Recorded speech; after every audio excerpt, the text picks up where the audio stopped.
Welcome to the woods.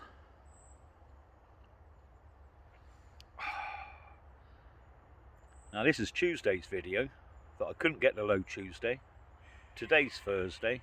By the time I could get it to load on Wednesday, some of it was out of date, so I'm doing another one today. If you understand that. I wanted to talk about what's going on at the moment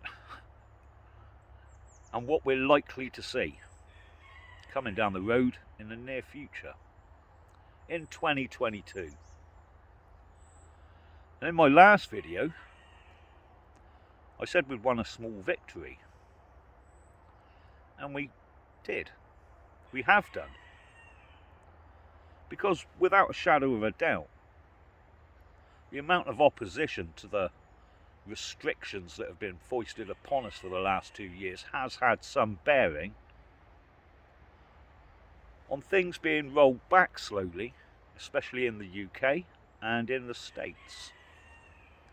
Now I understand that in some countries, Australia, Canada, Germany, Austria, New Zealand, some of these governments are doubling down and foisting more draconian measures upon their populations. But I think it's going to ease.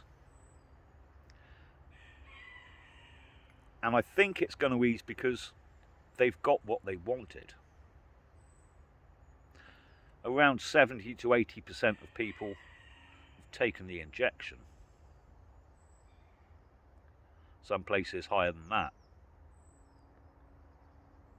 The framework for digital IDs is in place, is on the statute books, has been introduced in many countries and rolled out. And more than all of that, vast amounts of data, the most lucrative commodity of our age, has been gathered by the technocratic elite that started this whole thing. And if we look at it as a data mining exercise, they've got just about everything they need. They know which governments are in lockstep. They know how much conformity there will be from a population and how much opposition there will be. They'll know where that opposition's coming from. They'll know just about everything they need to know for when they come to roll out a global plan. So as a data mining exercise, they've got what they wanted. Now, that doesn't mean we weren't instrumental in ending this sooner rather than later. Because I think the mass opposition, the marches in Europe, the truckers' blockade that's going on now in Canada, the demonstrations in Australia, all of this had a bearing on bringing this to an end sooner rather than later. And they've managed to introduce not only the idea, but the legislation for a digital ID. That's on the statute books in most countries. It's been rolled out in many. Thousands upon thousands of people in the UK signed up to the NHS digital ID. And it's still there, ready to be utilised whenever they feel like it. For the next big thing. So let's talk about what's likely to happen this year. Because what's been going on for the last 2 years still isn't over. A small victory. But it's still there lingering and could be brought back at any time. So what else can we expect? Well, the UN has a 5-point action plan. The first of which is to tackle the situation that's been going on for 2 years. I'd say that's nearly run its course. Number 2 on that action list is quite interesting. It's to reform the global financial system. That's some task. To reform the whole financial system, to transform it, they say, to transform the financial system. Now that financial system is operated by and owned by many private organisations known as banks. Now I wouldn't have thought they were that keen on having their whole system transformed, but there seems to have been very little pushback from that sector. And I think they're going to transform it by the eradication of cash and digital currency, which to many people won't be an issue. I spoke to a good friend the other day who admitted that he can't remember the last time he used cash or the last time he had cash in his pocket. He only ever uses a card. So for him, there would be very little difference. I'm sure we'll see some arguments over the transition from cash to digital currency. People will want to know that their cash is going to be worth the same as the new digital points or credits or whatever. But that's small potatoes. The major crux there is getting rid of cash. And they really desperately want to get rid of cash because it's a pillar still standing of freedom. I can use my cash anywhere I like. It can't be traced. They don't know what I've purchased. I can use it no matter what. I can give it to whoever I wish. And freedom is something they're not too keen on us having these days. So cash will have to go. And a currency that's digital, that can be traced at all times, that can be controlled at all times, is certainly what they want to put in place. And it does seem that the banking system and those that control that are on board with this. So what's happening behind the scenes, I can only guess at, but these people will have to be involved. They will not simply be cut out of the system. So keep your eyes open for up and coming news articles and hints about digital currency. It may start small and local. It may be nation by nation. It may be that Britain has its own digital currency and France has its own digital currency in the States. But they will all be brought into line, much like the euro in Europe, or the dollar in all the different states in America.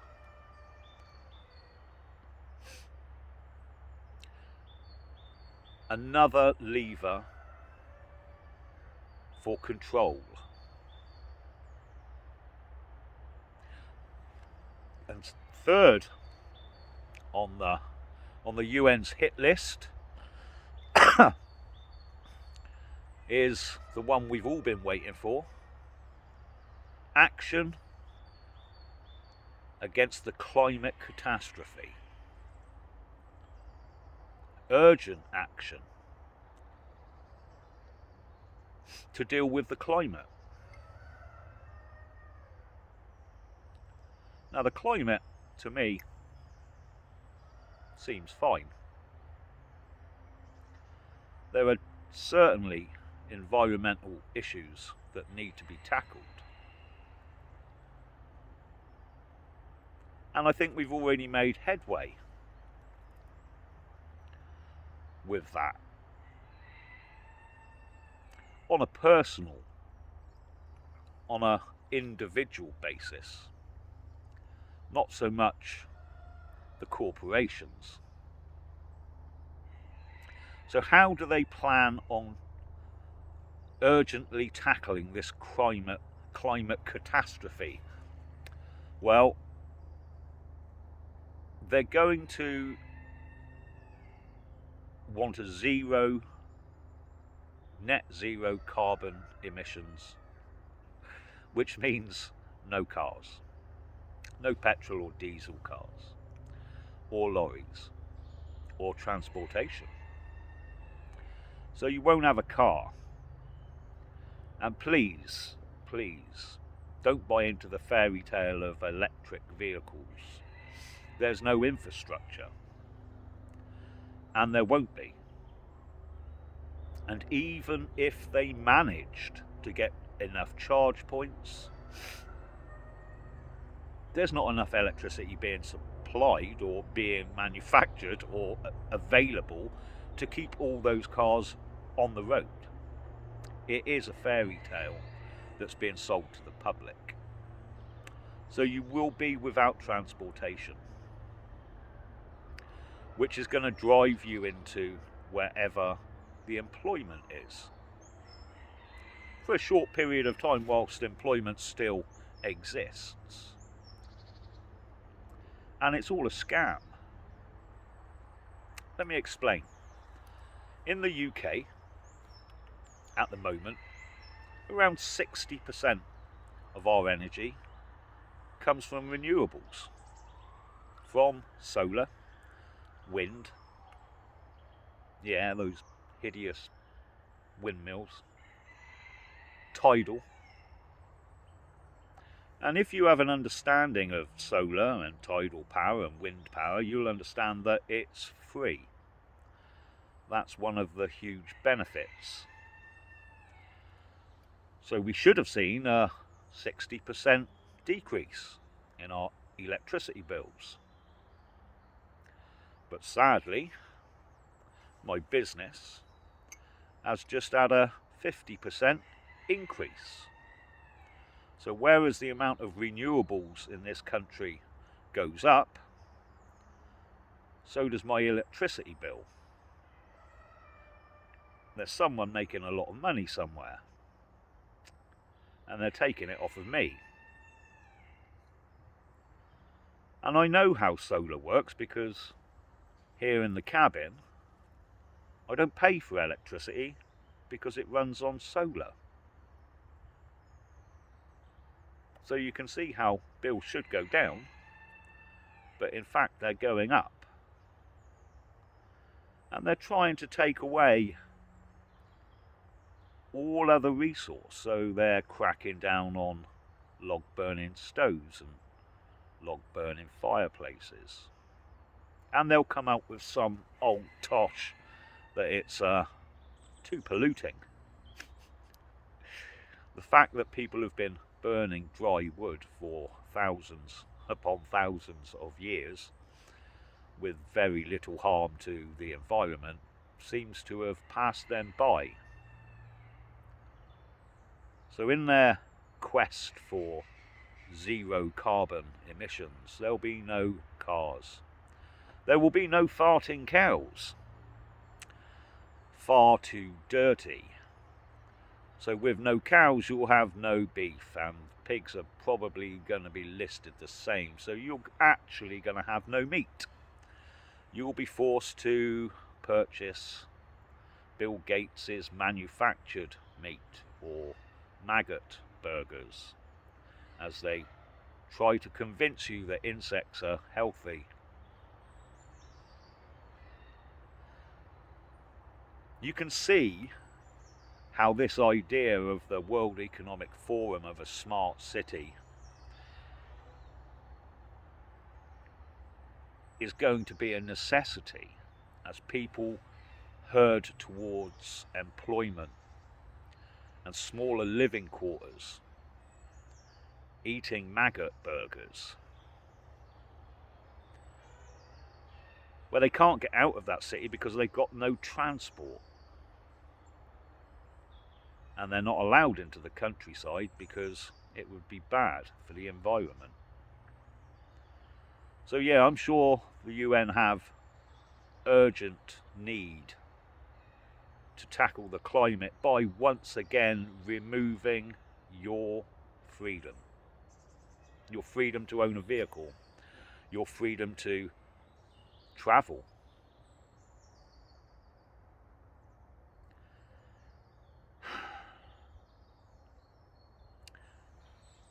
Their problem with all of this is, over the last 2 years, not only was there a vast number of people that saw the bollocks for what it was, but that number grew and grew and is growing still today.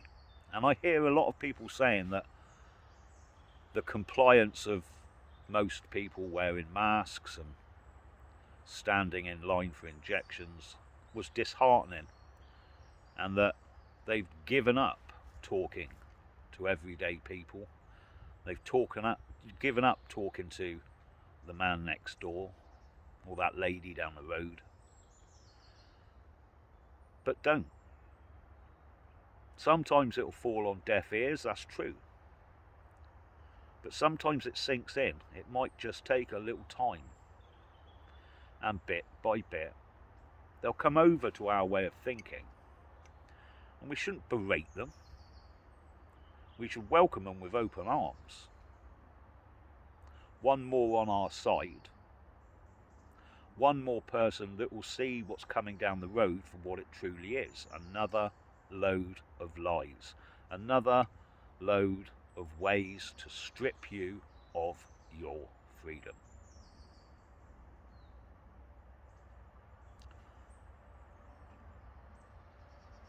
So, tackling this scamdemic to transform the whole financial system, to tackle the oncoming climate catastrophe. What could be number 4? Well, this is the good one. To work towards a sustainable peace. Well, we're 2 months in to 2022, and the UN seem to think that the way towards a sustainable peace is maybe pick a fight with the largest military global power there is today. And you can see that shaping up between the Ukraine and Russia, although it's not really the Ukraine that's going to do anything. It's going to be Western nations once again. It will be America, and tagging along behind as always will be Britain and the rest of NATO. And many people think it's just a distraction. Some think it's a way of destroying Western governments by getting the populations to despise them even more, if that was possible. But either way, it's probably not the way forward to a sustainable peace. And even that phrase in itself is kind of worrying. You see, a sustainable peace can only be reached when everyone's in agreement. And from experience, the way they get agreement is to just shut up anyone who disagrees. To get rid of anyone that doesn't toe the line. So best of luck with world peace, especially when you're trying to implement that with the corporations and oligarchs that start most wars. And on to their final action point, which is to place people at the front of a digital world. To place people first in a digital world could mean so many things nowadays, couldn't it? Could mean that they actually want to place us in a digital world, into a metaverse. But in reality, what they're talking about here is the fourth industrial revolution, which in the background is rolling ever nearer as technology advances and automation becomes greater. Employment will be reduced by their own metric. Around 70 to 80% of employment will be gone. Everything will be digital. Everything will be in the cloud. And you will be surviving, same as me, on a universal basic income, paid for by the large corporations. And I've touched on this before, it will have to be paid by the large corporations, because if people aren't working, governments can't tax them. And if governments can't tax them, they've got no money, and slowly but surely become irrelevant. And we're seeing this today, where governments are beholden to corporations, to NGOs, to technocratic oligarchs who are really running the show. Which is why we've just had every government in the world in lockstep to a plan that wasn't theirs, that a plan that was written by a very small select group of people. And these are the people that we running everything. And the UN's plan to put you first in that digital world, that future's already been shown to us. They're not lying about what they're trying to do. They're not trying to hide what they want. Even the dogs aren't keen on it. Check out the EMF's website. It's all there. How their new digital world will infiltrate every aspect of your life, and how they will control your life. So that's their action plan for 2022.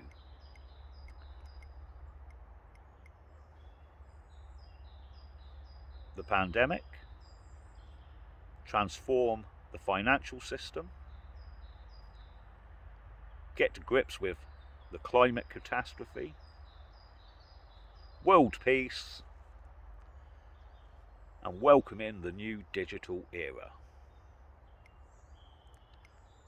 It's quite a lot for 1 year,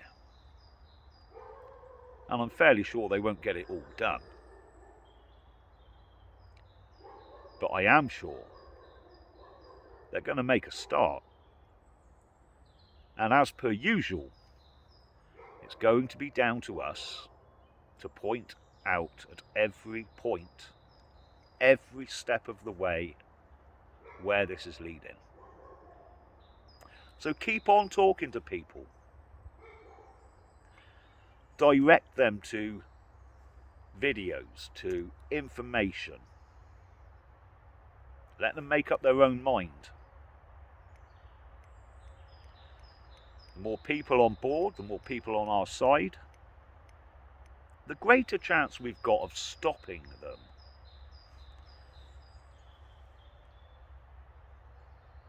And if we can't stop them,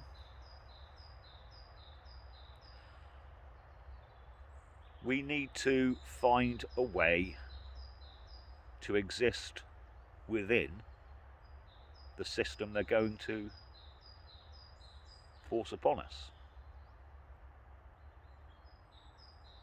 And I don't mean this to be a black pill, a negative video, but it's important we understand what's going to be happening. It's important that we understand that they are telling us what they want to do. And it's important that we understand that we had a small victory. And we can have another one, and another one, and another one. And we can hinder them every step of the way. And we might be able to stop them.